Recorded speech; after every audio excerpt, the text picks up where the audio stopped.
Patau Fatulo Samoa Entertainment TV, mai Samoa le nei foi so fau. Ai mai so tapo inga tama matina matua. Pela ho mo mai ai tato fasalonga le nei tula. O tofi ai nei le fai pule filifili o le tu malo sa fata tasi. Le fionga tunu mafono Claire Taitine vea ma minista langolango. O le mtanga aluenga le soifu malo loina. Ai tofi le fai pule filifilia. Toi fo i mai.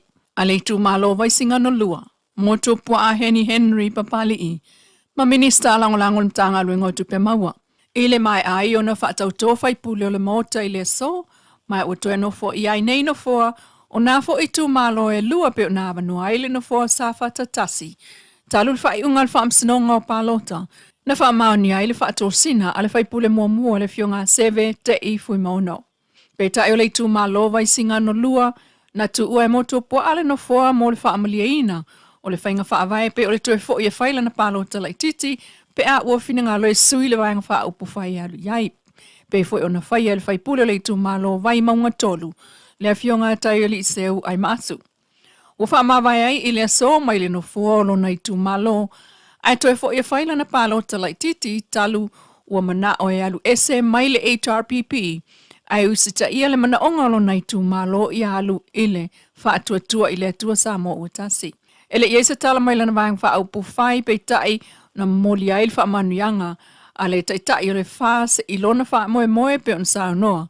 Le fionga le pāl mia la au le mali e tō plata i vau le ua tea Forsi Schmidt.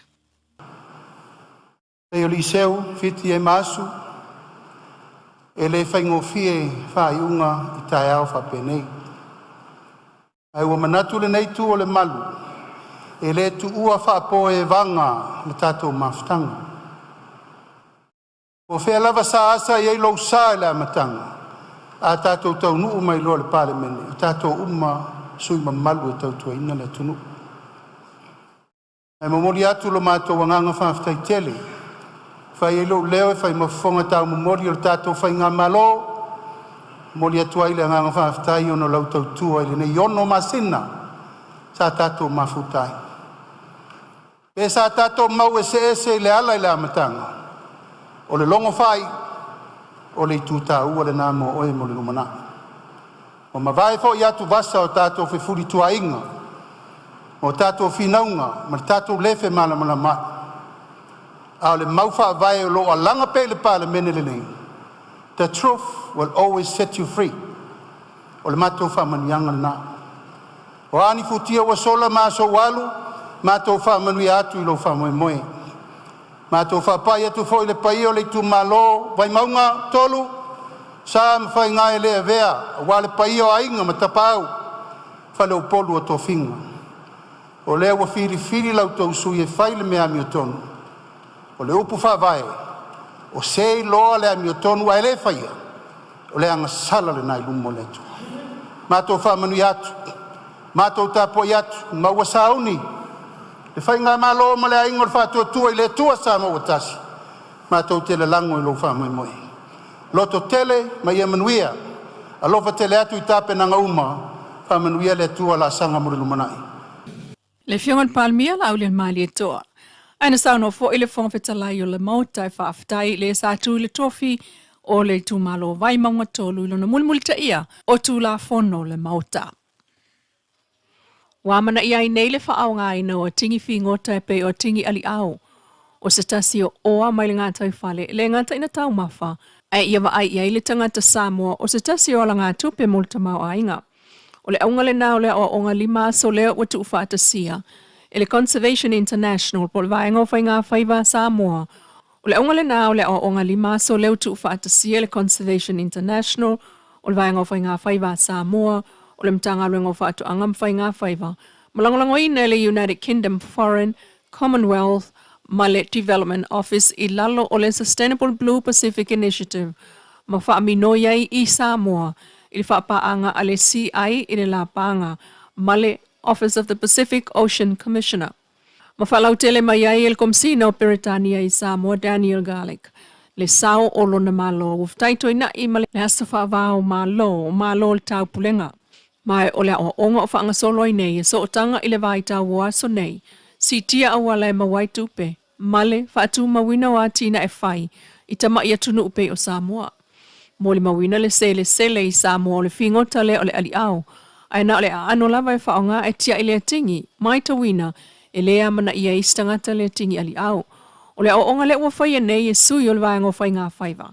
Ia i loa e o tātou tangata na whaonga le tingi aliao e ngā sima iai isi oa whaanatu rapo o loa foi. I mea tau lima e mawai tupe, ma whaawa wai pea o na avea oa e maua mai le ngā taifale ma se tasi o ala ngā tupe. O whai aile whapaanga mawhio anga e pe o satu i malufilufi o sa matau, a paiuta, sa maila wano, fasto o tai, o awai i le whaatinoina o le o onga le nei, mo le lima aso. Masau no iai, le sui o le matanga luenga. Salo tolu tau sanga taluai, la sila fia le sunga yasua. Sa matou ngā lue whaatasi ai, whai le whaasau le matou nui sa wak. To tutole amu. Sa awina atu le tātou mtanga luenga whai sua e afo ni e whawhai lele. Le teimere nei o lai le o le lei, o le lai le lei, o lai ai ia tūlanga i tonu le matou nui. Ai le imwhaia o na ausia ia tūlanga Samoa mo o iai. Ai mai tawina le nei pokalame. O tātou pokalame a nei ina i mawhai o na tapu e ia puna oa whaafai ngā whaiva ma le ngā taifale. Mo tātou o li tai ia whaapea fo e o tātou alo alo. Tā ua la i le so, pe whaapea lama o le atingi o le ali au. Ai o loo iai le tā ua o loo moli mai ai. Ina ia iai se pokalame tua iai tātou o le atingi e tia. O lea ua maua le avanoa nei sosoani mai a le tātou whaalapo putonga ma le malo tele o peo tānia. I masini. O masini nei ia e le mwhaian tātou whaiara ali au pa leise masini. Kau te whio sangi pepa le masini i rima e alu le kolu maasinga peonga maasinga whaiwhaia e musu ko kia i na kingi ali au. Ai peo se tau o se lima sfulu a whetā la Samoa whataita. E mawhai o na whatuwina i se whale, whai ei tatu masini nei tonu, o na amata leo leo ngā luenga. I rau la titilo mau i ei, o se polkala me mawhai o na whasosoa nei tatu whonu whawai. Saro la whafonga mai tatu teitei whonu, ai mei sei tu malo ia o tongia le tatu polkala. E whasosoa ni atua i a autou. Pea whapea o leo la tu whaina atu le tatu sini nei. Ara vai aso a tole nei. O lea la o tātou whale ai i le potufono le nei ma tu atu i le whale leo iei masini. E a tau wina ai o tau e matanga ruenga e whasoa. E nisi o tala, ua uumawai nei le fusi o le laulangi e chai o patai ai tā longa fusuanga o le fusi o le Super Boxing Cruiserweight. E le lai titi le fusi wa umia nei le li i Samoa, Australia, talu o le taimi mua lea, o manu malo ai se isi le Super Boxing Cruiserweight le laulangi. Mali potia le APC Pacific, le tala a le li seampini a chai, o la ngona o le tangi le vai atu yono tangata, o lo sangi fia atu e lango lana tā longa, mamuli au loa atu ai le tāpua inga maasani a Samoa, le peseina o le anganga ma le loto ua whaamaliaina e langi le ua whaafitai. O lana tala, wana o ia o se atali i mai le Central Coast, e Samoa toi au se talia, lea ua iai Las Vegas. Ma manu malo wa ia iai le whaaiunga, ala foli i le ta longa i le umalei vo ta milsanga sfulu ai se lau se fulu iwa le se lau maleono, ala na panga ia Brandon Clanton. Matua mawai lava lona umio le Ring Magazine title, li patia e le Boxing Active, le whaaiunga a whaamsino e totolu e tusa uma, se lau sfulu iwa i le se lau maleono le pole sa, le UFC Apex i Las Vegas i Amerika i matu. Mo chai o petai au whaamawina le tolu sfulu ana fusu anga manu malo le ai se whaia ina. Ai o le lua sfulu tolu na fusu anga o knockout po o le malo le tuioti i le ngangana wha fusu anga. O le manu malo ai o se tama fusu. Chai o petai ai le fusi leo le lalolangi mo le taimi mua o toe umi ai lava e chai lana Ring Magazine Cruiserweight title ma whaamausali ai le avea o ia masiampini au au le Cruiserweight i le lalolangi. Coach Happy, I know on the inside you give him some chances, but you were also dominating the fight inside. I felt like I was dominating on the inside too. That's why I got a bit comfortable in there. But they were, we got to work on that. Thank you everyone for coming out. Look at this. We practiced the Samoa nation, the Australians. Look at that. Look at these flags. Wow, it made me Were you gunning for the knockout in the 12th round? You heard him, but I just don't think it's humanly possible to knock this guy out because he was taking some huge shots. Were you gunning for that stoppage?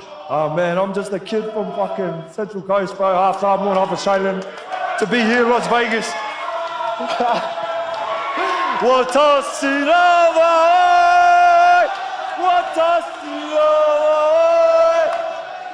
Jai?